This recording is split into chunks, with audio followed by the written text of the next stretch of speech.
he's seen in this video that's released worldwide shortly after the crimes. It's just another baby step of healing. Day to day, I try to just live my life and be me. If people are missing and you care about them, here's a way to help.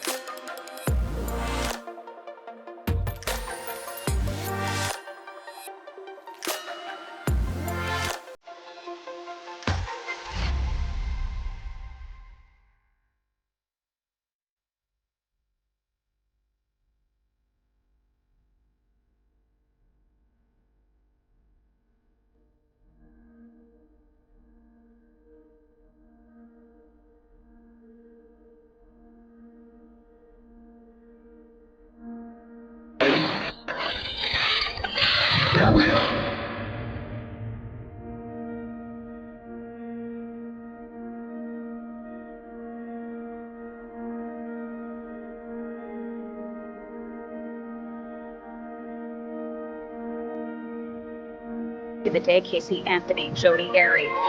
Guilty. Guilty. You're hearing it. You're hearing it right now. Guilty verdict. And I'm gonna let you listen to the crowd.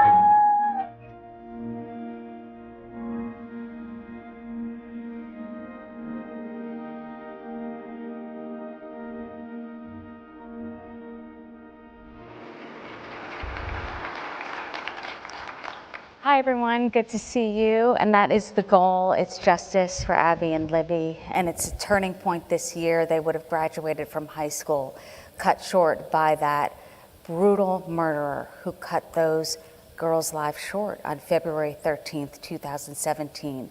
I want to bring in the family members who have been so resilient and just fighting for justice all the way through. I want to bring in, of course, Kelsey German, who you may know from different panels, now become an advocate, Libby's sister. Tara German, Libby's aunt, is here as well. Also want to bring in Becky Patty, the grandmother of Libby.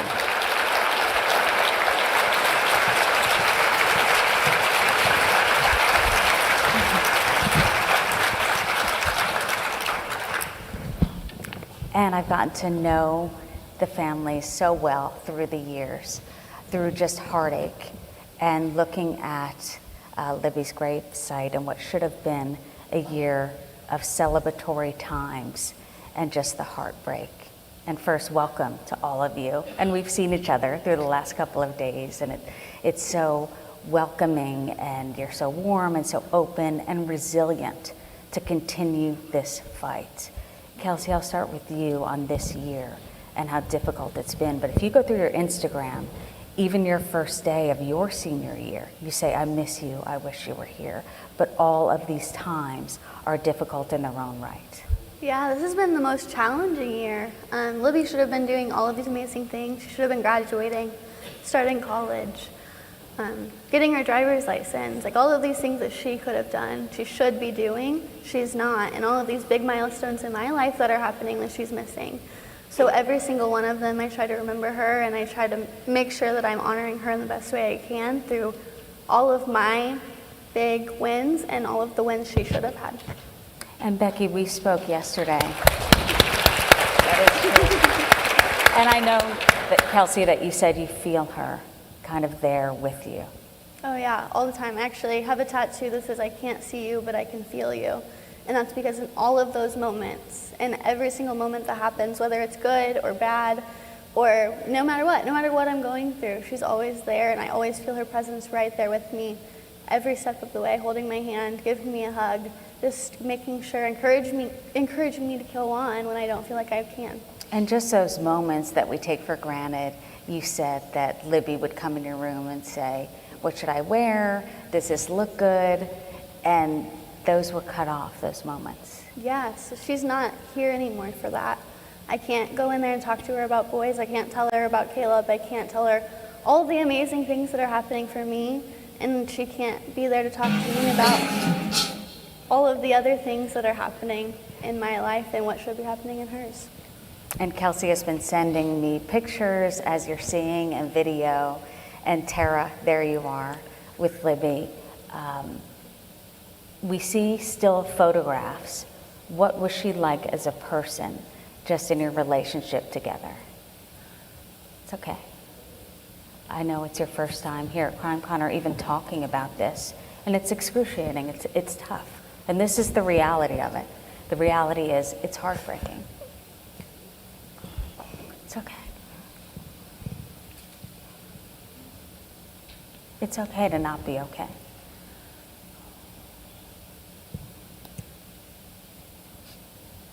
And that's why we're here. And Becky, you know that you said to me that this is Tara's first time talking about this and being able to speak about it and be okay. No one's really okay. They just talk about it to keep it in the public eye. Because I was speaking to Becky at the table earlier, this was yesterday, and she said, someone came up and said, oh, I thought that was solved. So that is what you don't want, because we want to get this guy that did this more than 4 years ago. And that's what's at stake. And Becky, that's what keeps you going. That's exactly what keeps us going. That's, the girls deserve this. They deserve us. Libby did everything she could to help us out. And it's now our job to keep it out there, to keep the pressure on this guy, to never let him think that he's got away with this, to think that we aren't searching for him, because we are, and we're not giving up. He's messed with the wrong family.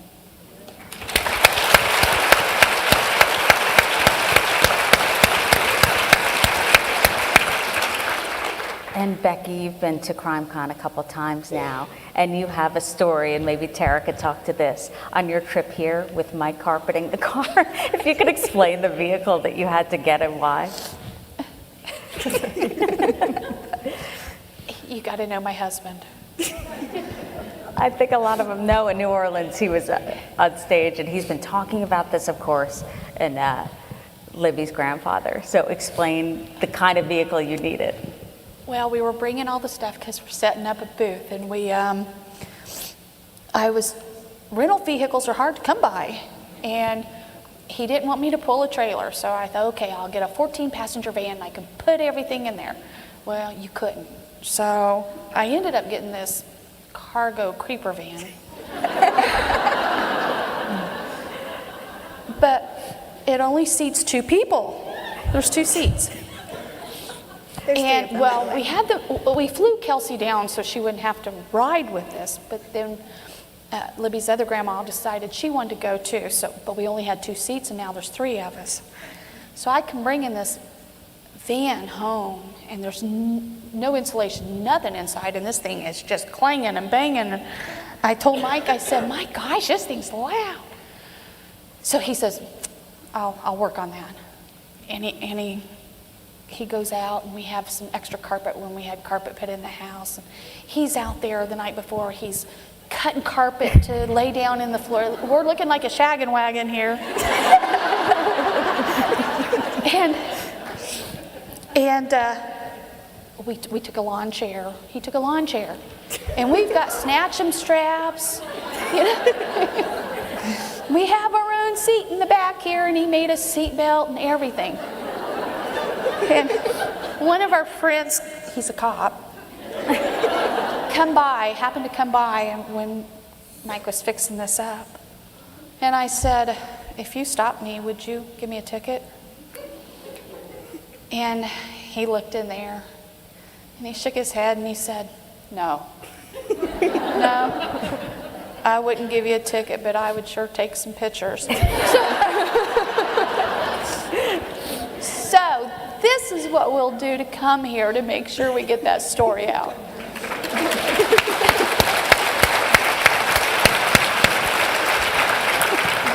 How was that ride here? She rode in it most of the time. Tara, I saw that you posted some pictures on Facebook. What do you think Libby would say if she saw that? Oh, she'd have done the same thing I did. You catch every one of them sleeping, you're snapping pictures, and you're posting them on Facebook. I saw that. Becky's sleeping. I don't know if you know this. You're I wasn't on Facebook. sleeping. She's on her phone. You're resting your eyes? No, I was on my Facebook. So, Kelsey, I know you said that this is a moment in time almost, that you have the image of your sister in 8th grade. and she would have graduated this year. You said you'll always be an 8th grader to me. Oh yeah, Libby will. All of her friends are still 8th graders. I refused to believe that they graduated, and I told every single one of that at their graduation parties. They're still all children. They're all 8th graders, and that's what they'll always be to me. I still see them as those little girls that were hanging out in Libby's bedroom or trying to scare me in my bedroom while I was sleeping, like that right there. That's just what they are. They'll always be that to me. This has changed everything for you, and of course at CrimeCon we see a connection and you connecting with other people who feel the way you do or who have experienced something that you have experienced, because I can say that I know how you feel and I really don't.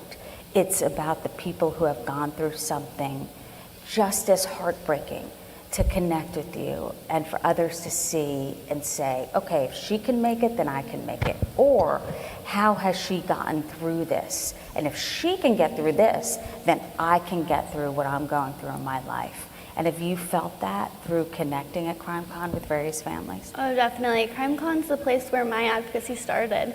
If I wouldn't have went to CrimeCon the first year, I wouldn't be here today. I wouldn't continue to advocate for Abby and Libby, and I think it's because I get to meet those people who are going through exactly what I'm going through. That's where I created my support system, and I just want to continue to come and make sure that I'm able to say, hey, I did this. This is what I'm doing, and I want to help you. And I hope all of those family members feel comfortable to come up and talk to all of us. I think we're all willing to talk to them about their stories and continue to help them share, just like we've been able to while we're here. And I know you've been to several CrimeCons, various cities. I assume that everyone knows about the case, but if they don't, if you could take us through that. February 13th, 2017, you dropped the girls off at the bridge. If you could take us through it just so people understand what happened if they don't know. Yeah, absolutely. So it was a day off school in February. It was very warm for February in India, and I know some people don't understand that, but when it's normally winter in February, 40 or even 50 or 60 degrees is super warm. So we just wanted to go out and enjoy the day, or they did, before I went to work, and I offered to drop them off. So I dropped them off around 1:30, maybe a little bit after, and I got the call a little while later, around 4 o'clock, that they weren't answering their phone, and that's kind of when the search started. And that night, there were people all over in the woods with flashlights. People from all over were there looking, and it wasn't until the next day that they were found.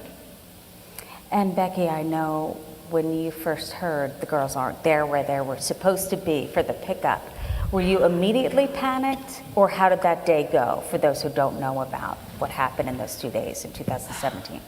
Derek, Libby's dad, called me, called about 3:30. Tara works with me, so we were in the office, and he called and he said, Libby's not answering her phone. I've been calling and she's not answering. And anybody knows Libby knows that that's not normal. She doesn't not answer her phone. So Tara and I proceeded to try to call and text and everything we could do, and there was no answer. So it was about 4 o'clock. We decided we were going to go searching. Tara went ahead and left. She went on to the bridge. I had to let the dogs out and do some things, and I called Mike at that time and said, we're headed to the trails because Libby's not answering her phone, and Derek's been trying to get a hold of her for about an hour, and he's done some walking and he hasn't seen him. So we're going to go look, and then he said, let me tie up some things here and I'll be there. Tara went straight there. As I was pulling out, one of my other son, Cody, was pulling in, and he said, what are you doing? And I said, Libby's not answering her phone. She's at the trails. We're going to go look. So we decided if they should happen to walk home, that there's 2 different directions that they could have possibly walked. So we decided to drive both of those routes that she could have taken. So we were a little bit later getting there than what Tara was, because we drove both of the routes and everything before we got there. We were all, the rest of the family showed up. I called AT&T which was our service provider, to see if they could ping Libby's phone. And if you don't have that on their phone, you can't. I have found out that they won't do it. I begged them to ping her phone, that we knew something. But in an hour or so, we knew something wasn't right. We weren't sure what, but we knew something wasn't right. So I was on the phone with them forever.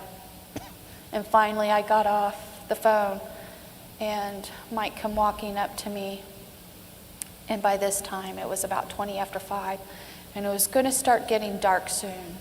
And I told him, I said, it's going to be dark. We need to call the police. Something's wrong. Libby's afraid of the dark, so I know she ain't going to be staying out.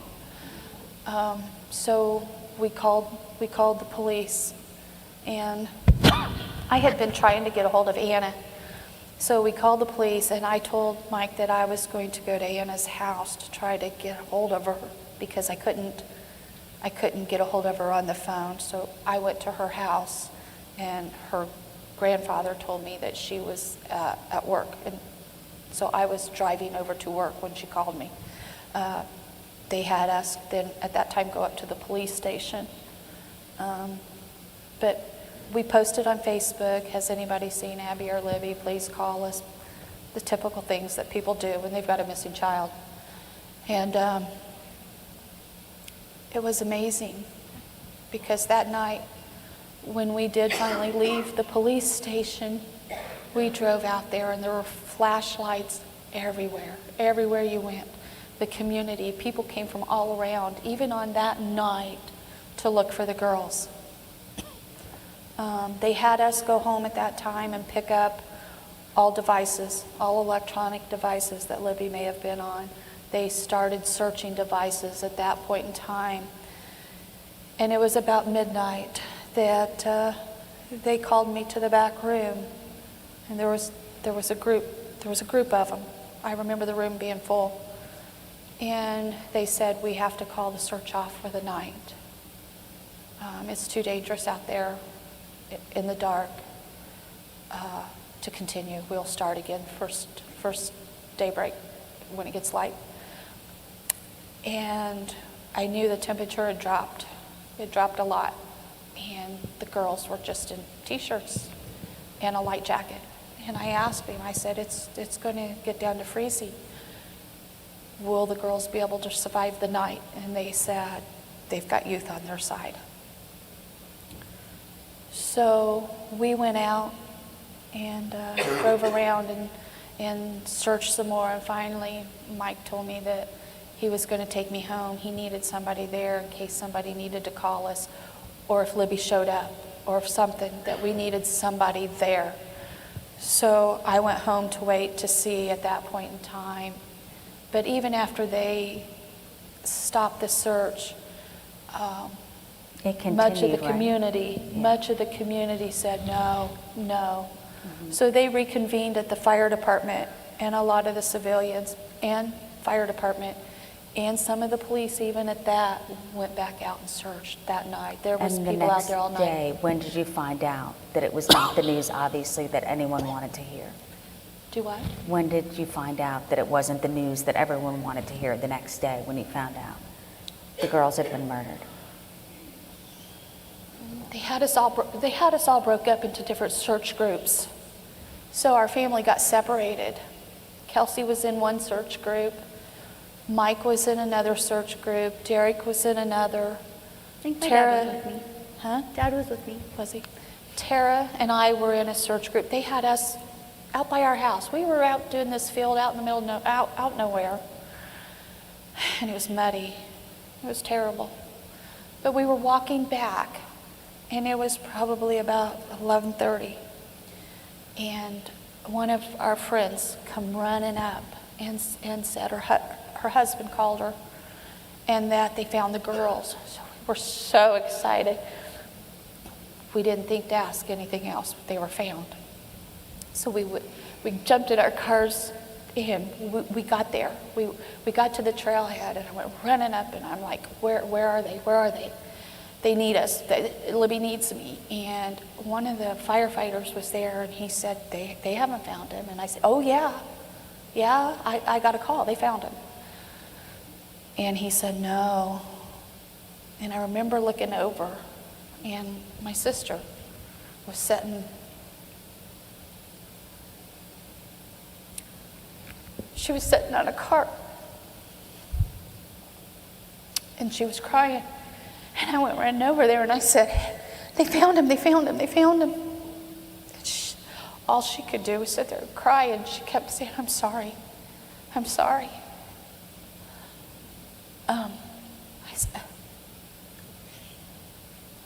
She was with one of the groups that found him. So we knew before even the fire department and some of them knew. I remember sitting there with her, and about that time, Mike and you guys were there. I remember Mike taking me to the truck, and I was sitting there waiting because he was going to talk to somebody. And I remember the coroner's van driving by, and that's when I knew that they found him, but not alive. So it was shortly after that they called us up to the fire department. They called the whole family to the fire department to officially tell us that 2 bodies had been found, but they couldn't say it was the girls. We're in a small community. 2 girl bodies were found. Now, who do you think that is? So that's how we found out. And the former prosecutor said the first night that he heard Robert Ives, he thought, the girls may have just gotten in some sort of fight. They didn't know. And they thought, because this is unprecedented for this to happen in Delphi, that's why they didn't know. And soon after, they realized what a hero both girls were to go through this, both Abby and Libby. But for Libby to take the picture that she took of the still photo of that person on the bridge, and to hear the sound, and if we could play it for those who haven't heard it, she hit record on her phone, and it's guys down the hill from what we've been able to hear. Let's listen to it. Guys, down the hill. Guys, down the hill. Guys, down the hill. And that's what Libby was able to get on her cell phone during this, and thinking about what she may have been going through. And Kelsey, when you hear that voice, I know you've said in the past, it sounds familiar, but you just don't know.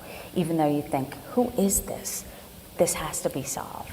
It does. It sounds so familiar. It's like it could be anyone. I think when we hear it, we think it could be anyone in the community. It's somebody. I was working at Dairy Queen at the time. Was it somebody I met there? Was it someone I met at the park? Or was it somebody I met at a gas station? Was he just standing next to me at a gas station? Or was he next to me at a sporting event? Did he come to my swim meets? Is this somebody that I could have met before? And I think it's just something that it's there. There's a memory. That voice is familiar.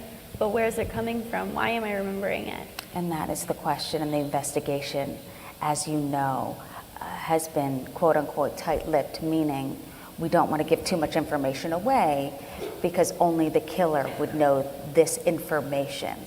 And any brutal crime or violent crime that happens near Delphi, someone becomes someone that they would look into, authorities, or a person of interest, what have you, but not a suspect. And Kelsey, who has been an advocate for so many, and of course for her sister, of course, and her best friend Abby, online has had to face people saying, when it comes up in the news, oh, this person is it. Kind of had to level everyone to say, wait a minute, this may not be it. Because Becky, as you know, I've spoken to Mike, who said, look, we've been on this roller coaster before. Everyone gets their hopes up, like, we got him, this is it. And then it's not. And the highs of that, and then the lows, it can eliminate the hope that you hold on to. Right, Kelsey? Absolutely. So these people will post side by sides or a news reporter will post, this is the new The suspect. sketch, and then the person who has committed some sort of crime or allegedly in the area, and they post it side by side, which can be damaging for the case at hand or for that person. Yeah, and it's like, it could be anyone, but it can't be all of them. So they share these innocent people, and people start believing that that's the person, and they start believing that an arrest has been made, and they start congratulating us when there's nothing to congratulate us for. And it is what a lot of people are talking about, because April 22nd, the new sketch, you both have seen this. This was the first sketch, and then this. So that April 22nd, it was we're going in a new direction. Someone who looks very young, opposed to the original sketch. And so there is some discrepancy in terms of who do we look for? Is it someone in town? Do you find yourself looking over your shoulder at all, Tara, in town? Or is there a feeling of calm that this will be solved by authorities? What does it feel like? I'm not sure that we'll ever feel calm again. Yes. But we always look over our shoulder. Our job, we drive miles and miles, and we catch each other looking at the person coming up beside us, just traveling down the road, people walking. We'll be sitting in a restaurant, and we're staring at these people. You know, could this be the person? Hey, this person fits. Oh, he's got reddish brown hair. Or we're always looking over our shoulders to see, hey, could this be the person? We're picking and looking into these people, and these people are probably looking at us like, what are these crazy ladies doing? Like, why do they keep staring at us? We pulled up to a stoplight one day. We both were sitting there staring at this car beside us. Neither one of us knew. I kind of looked over, and Mom was looking over at this person, and this person's looking at us like, what's happening right now? We do that a lot. Everywhere we go, everywhere we turn, people, I'll go through my friends list on Facebook and say, okay, could this be the person?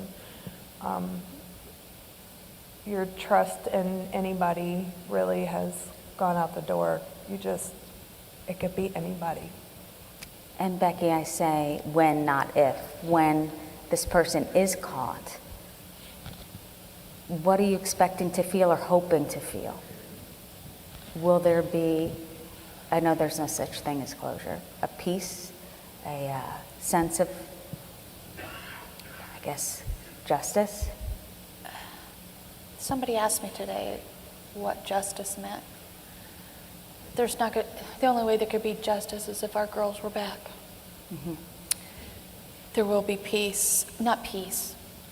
There will be a sigh of relief, because first off, he's caught, and he can never do this to another family.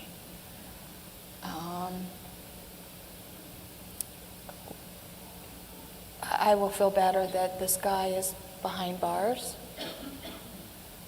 and he'll be getting his justice.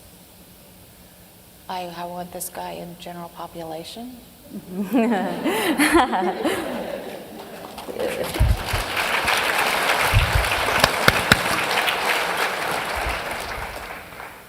I could go to bed with a smile on my face then.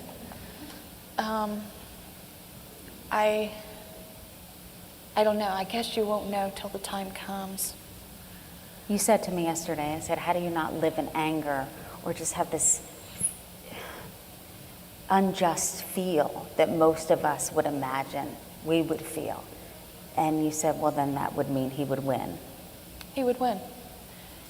He's already taken so much from our lives that I refuse to let him take more.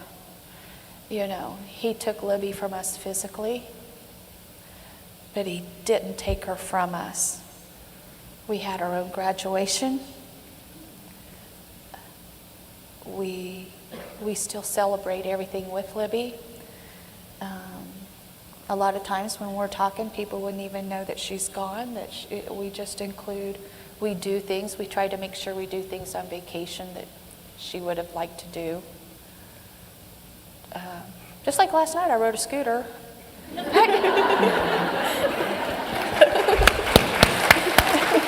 And Kelsey, I read this, I believe on Twitter, what you said about forgiveness.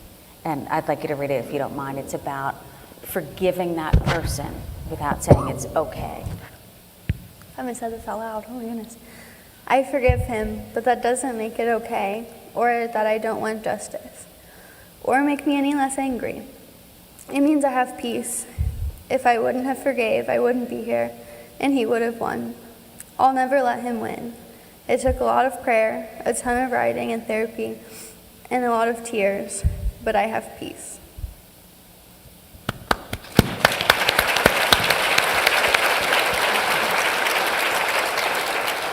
And do you get through, I'm sure you do, by knowing that Libby is with you and meeting other families who have gone through something similar?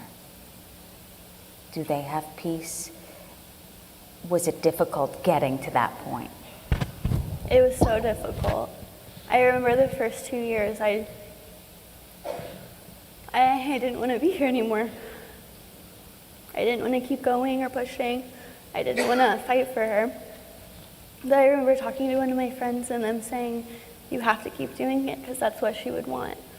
And I remember at that point, I was like, I have to go to therapy. I have to start reading my Bible again. And that's when I met Caleb. That's when we started talking about our traumas and we started getting through that. And he helped me work to a point where I can say, yes, God is good. He's got this and we're going to get through it. But it took a lot of work to get there. And even if you don't believe in God, I think you can find a lot of peace in the fact that you can get through this. Even if I didn't have that, I think I would have gotten through it. It's just finding that right person and those people that care about you and those people that really understand that trauma is real. And it takes a lot of work to get there. Speaking of Caleb, you're engaged. Congratulations. Thank you. And you're a junior, right? Studying forensic psychology. What are you hoping to do, the impact that you may have, which you're already doing, by the way? I'm actually about to start my senior year, so one more year. And then I plan on going into victims advocacy and helping family members for the rest of my life. I feel like that's my passion. That's what I was called to do. I was called to help all of these amazing people that are going through awful things that should never have had to gone through it.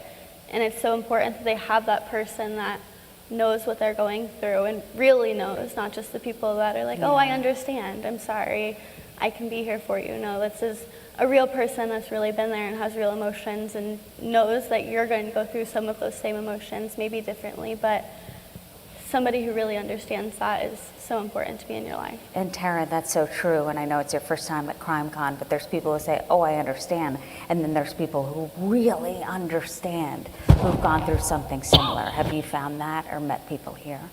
I have met a lot of people, and there are a lot of people that have told us our story. I may not go up to them and ask them, but I'll send Kelsey over to ask them. And then she'll come back and tell me. So I'm very curious to see how people cope and deal and make it through, and everybody is different. And that's okay.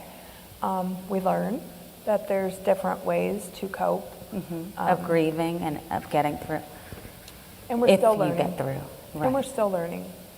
But there are milestones that are harder. Graduation. You know, we should have been having this big party for her and all of her friends coming over. Instead, we froze our butts off out in the cold at her grave and put up my cap and gown for her. We went to the graveyard and she still has her cap and gown, and we had cupcakes and we celebrated her. So she still got the celebration, but she didn't get the celebration that she deserves. Which is heartbreaking, because on February 13th, 2 young girls going out to the bridge to have fun on a day off from school and make up snow day.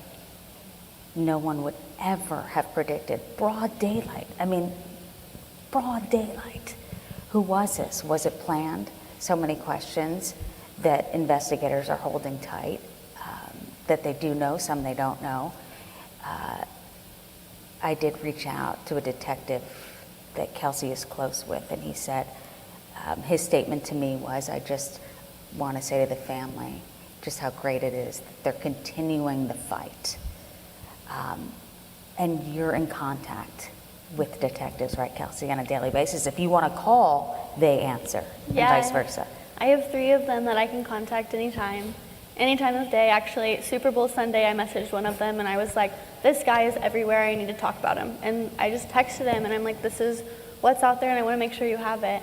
And he answered right away. I'm like, you should be with your family enjoying the Super Bowl, but you're messaging me. And I think that's amazing. I think that's why we can really trust them, and we know that they're doing this, and we know that they're doing all of the right things because these guys really care. And I know there's so many people that don't have that, and I wish that they did, but we appreciate our guys so much, and we couldn't be more grateful for a better team of detectives. And Becky, yes, that is true. That you can text them and contact them and call them because of all the unknowns. I could imagine it getting frustrating, wondering why can't you tell us more? Or why isn't this further along 4 years down the road? And I know you said studying forensics, like you see why maybe they're not there at this point, but they want it as much as you do. That's what I felt in talking to them through the years and also in seeing that latest email. And Becky, how is Abby's family? I know there's connection through everything. They were best friends. Not overall, but her mom, I know her grandmother was on the stage with me in New Orleans. And I'm sure it gets difficult for every family member and they deal with it differently. They deal with it a little differently than what we do. Mm-hmm. They're a lot more private. We're a pretty boisterous family anyway, so. You're carpeting vans to get here. We respect that. The park has been a real outlet. It's been a labor of love. Abby and Libby Memorial Park. As a matter of fact, Abby's grandma, she's down there all the time. I kind of feel guilty that I'm not down there like she is. And how far along is it? I know the Memorial Park's been a long time coming. Well, one of the reasons Mike's not here is they're working really hard right now. We're getting to some of the final stages. The electricity is being run. And it's been through donations of the... Donation, people just helping. It's just been, we've gotten some wonderful grants.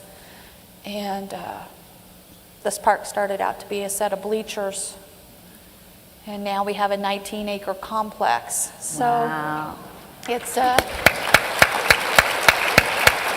wasn't senior night held there with the girls? It was senior night for the girls. I saw a picture on Kelsey's Instagram of the girls being there for senior night and everyone gathering in front of the park, and a picture of Abby and Libby outside.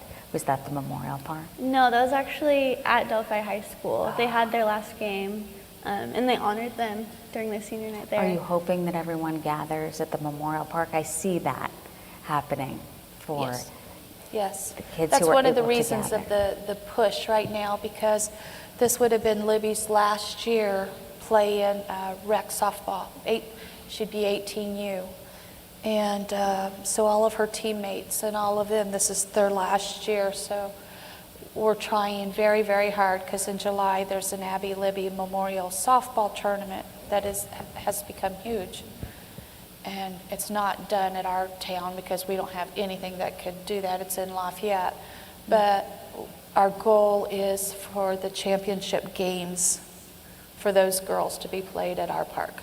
So that's what we're hoping, that they will be the first ones to play. We hope so. And we're going to open it up to questions in a few minutes, but I do want to say, on your dark days, and advice that you would have, Kelsey, on the days that you're not feeling so great, what advice would you have for those who are going through something similar, who would gather at CrimeCon?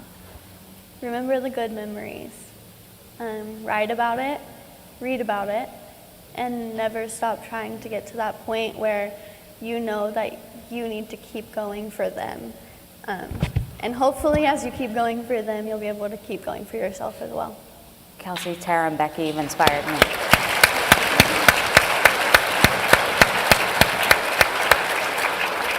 And we want to open it up for questions. If you can come up to the mic, if you have a question for Kelsey, Tara, or Becky, you're welcome to walk up. There's 2 microphones on the right and left. And if you could say your name. Hello, my name is Cindy. I met you yesterday. My daughter Libby was killed in 2017. And I just want to tell you, you've given me a lot of strength today. You know, hearing your story. But I do have a question. Sorry. Did they collect DNA or find the murder weapon? DNA from who? From the Or girls. the murder weapon. Like any kind of... We don't know about a murder weapon. That's never been disclosed. Records, everything was sealed immediately. Okay. We know, we've been told there is DNA. We don't know how much or what kind or what they're able to do with it. Okay, thank you. I was just curious because, I mean, if he's a criminal, it would be immediately, I mean, if he's a criminal, because they have the CODIS, you know, so that was my question. But thank you for sharing that and talking to me yesterday. We share a bond, and so it's a tragic bond, but that's all. Thank you. Thank you. And thank you. I know you're fighting for your daughter's justice, and we've been following that as well. Thinking of you.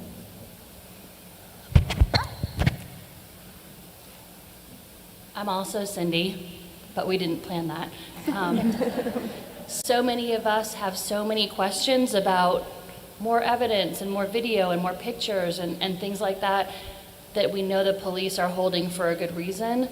Have they, not to ask what it is, but have they given you guys any more information than they've shared with any of us to help you get through a little bit more? And like, again, I'm not asking what it is, but have they sat down with you and said, here's a little more information that we can share with you to kind of help you understand why we're doing what we're doing and what the process is?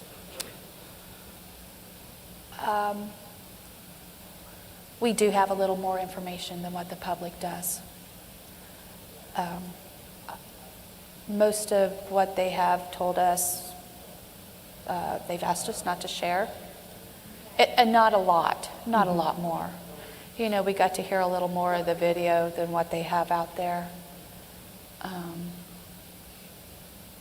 But what we heard isn't going to help the case anymore. In a way, I don't want to know some of that, only because I talk. So just keep going and going and going. I talk, and I don't want to accidentally say something that could jeopardize the case. So do I want to know more than I want to protect the case? No, I won't do that. I'll stay in the dark. Go ahead. I just wanted to tell you guys, first of all, that I obviously, because I'm at CrimeCon, like I listen to a lot of different true crime stories, and I have throughout the years, and yours hits different. Like it has stuck with me since I first heard it, and it breaks my heart, and I'm so sorry for your loss. And I guess I just, in saying that, want to say also, you guys have been incredibly brave to continue your fight, and so keep going. I know this guy is going to be found. With that, what can we do as a community? What can we do to help find him? Where can we, follow, or whatever we can do? Here's what we ask people. Share, share, share. We can only assume that we haven't reached the right person yet. Either it's somebody covering up, or we haven't reached the person that recognizes that picture. So we have to continue. We have talked to people here this weekend that haven't heard about our case. So we have done what our objective to come here and share with somebody that doesn't know. So what we ask of all of you guys is please to do the same thing. If you share with one person that doesn't know, and if they share with one person that doesn't know, it's going to go all over. It's going to go all over. We're going to make his world smaller. We're going to make him have to look over his shoulder. And eventually we're going to reach that person. and he's caught.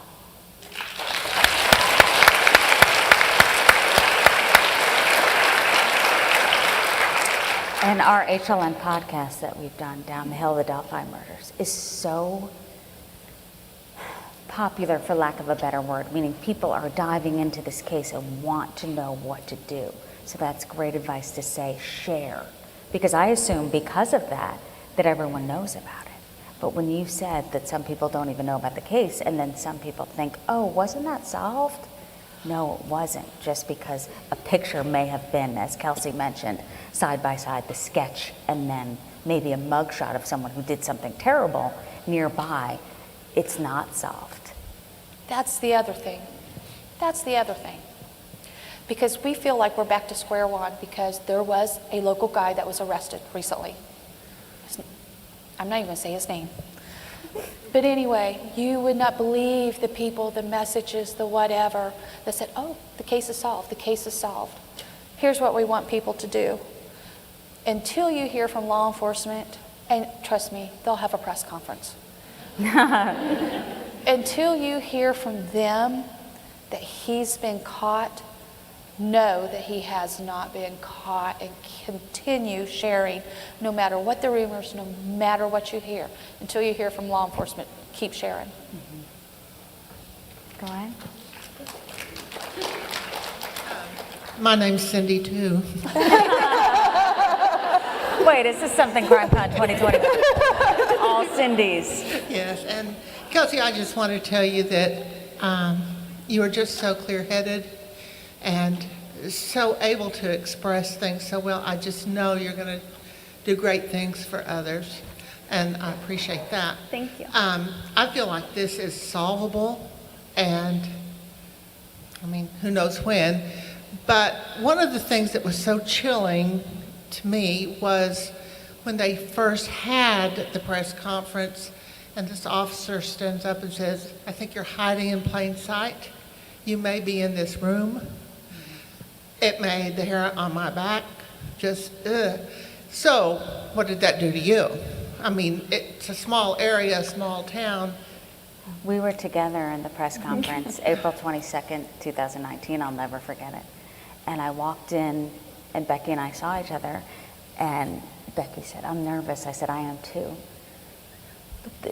There was just a kind of a chill in the air of nerves. And then law enforcement spoke to you and Mike and the families separately. And then when Superintendent Doug Carter, I was in the front, kind of sitting down, and I noticed a big group behind me because everyone was invited. So it was Easter Sunday the day before, and we called and said, are you sure we should come? No, it's big. So when he said, we think you're in this room, I thought, what? In this room here? And I'm sure you felt the same. Yeah. What were you feeling at that moment? Because I was in shock, I can imagine. You could hear a pin drop, and then everybody was looking at everybody. Yeah, like, is it you? Yeah. Yeah, you were checking everybody out at that moment. It was, but did you have suspicions right away? Did somebody come to your mind? No. You know, because they showed this, and then the front of the newspaper the next day said hiding in plain sight with this sketch. Mm-hmm. So I thought that he looks so young. That was my initial thought, and then they played the guy's part of the audio there. So it's almost like giving a little more information, hoping to move the investigation in a certain way. Go ahead. My name is Mary. Not Cindy. It's not Cindy. I have a cousin named Cindy. I know you guys haven't been able to go to a lot of the things, but if they do have DNA, have you talked to the guy that's here that's doing DNA, the Othram lab? His name is, let's see. We did talk to somebody. David Millman, because he can do it with just minute, and he can give you a full profile. He's, you know, it's like state of the art, the only one in the country, at least, I don't know about the world, but I don't know if you wanted to run that by the police. Yeah. Or And that's anything. the problem, because they won't tell us that much information. What I do know is that the amount of law enforcement who was involved and is involved soon after it happened, Robert Ives said, look, officers and detectives would stay late saying, oh, this is going to be solved within 48 hours. I'm not going to go home because I want to see this carried through within 48 hours, thinking it was going to go there. But I assure you that no matter how minute or minuscule, and I thank you for that contact, and they are doing everything they can, Kelsey, right? Yeah, and I think they'll look at any possible thing they can do to solve it. I'm sure if that's who my grandma talked to, we'll give that name to them, and then they have that option. Absolutely. Thank you. Okay, Thank you. Thank you. Hello, I'm Emma. My question is, what is the source of those sketches, if you're allowed to talk about where they came from?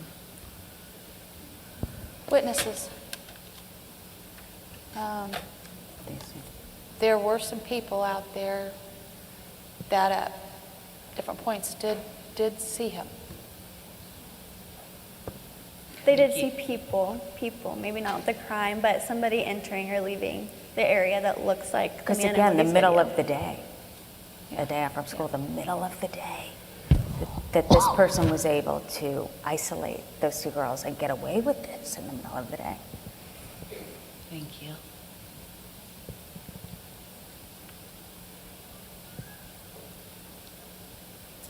Hi, my name's Alice. Just following up on that then, if you live in a small town and people saw someone to get that sketch, does that mean then most likely, is your town small enough where then that person most likely is not from your town?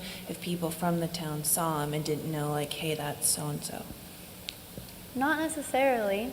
Okay. Because if I'm on that bridge and I see somebody older or even younger than me, I might not know them if they go to the school in the neighboring town about 15 minutes away. Or even some of the older people in the community, I don't think I know everybody.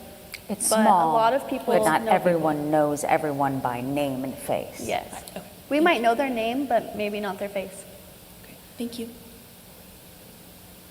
And that is what is still shocking, Kelsey, as you know, and Becky and Tara, is the size of the town. Delphi, under 3,000.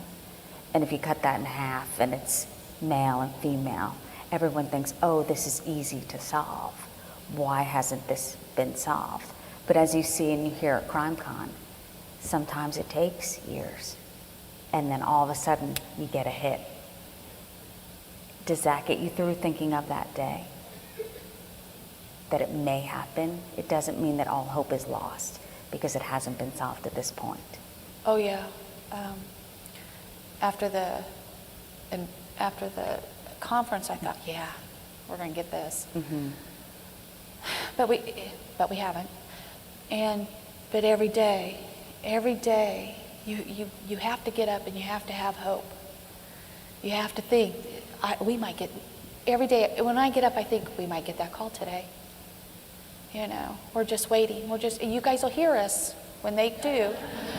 I don't know if you follow Becky on social media, but you should, because every day she posts, today is the day. Mm-hmm.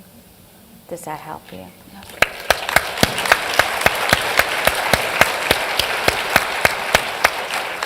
And I know when I was at your house and I looked out and I saw a cardinal when I was first there, and I thought, oh, my mom always says this is someone visiting who has passed.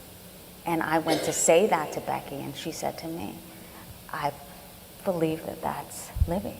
And it just, you know, and saying today is the day and knowing that her presence is there really touched me. Oh. Do you do that every morning? Today is the day. Oh, she plays tricks. We're chickens and she plays tricks. You know.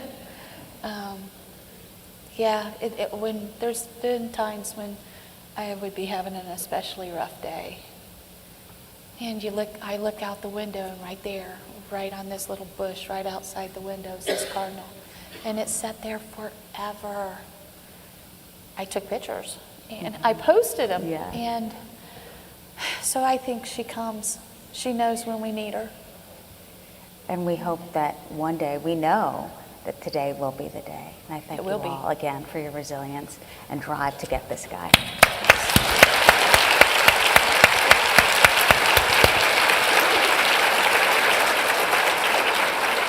And our thanks to everyone, to you for helping out and knowing that there is a tip line. And as Becky said, share, share, share. And we appreciate your time.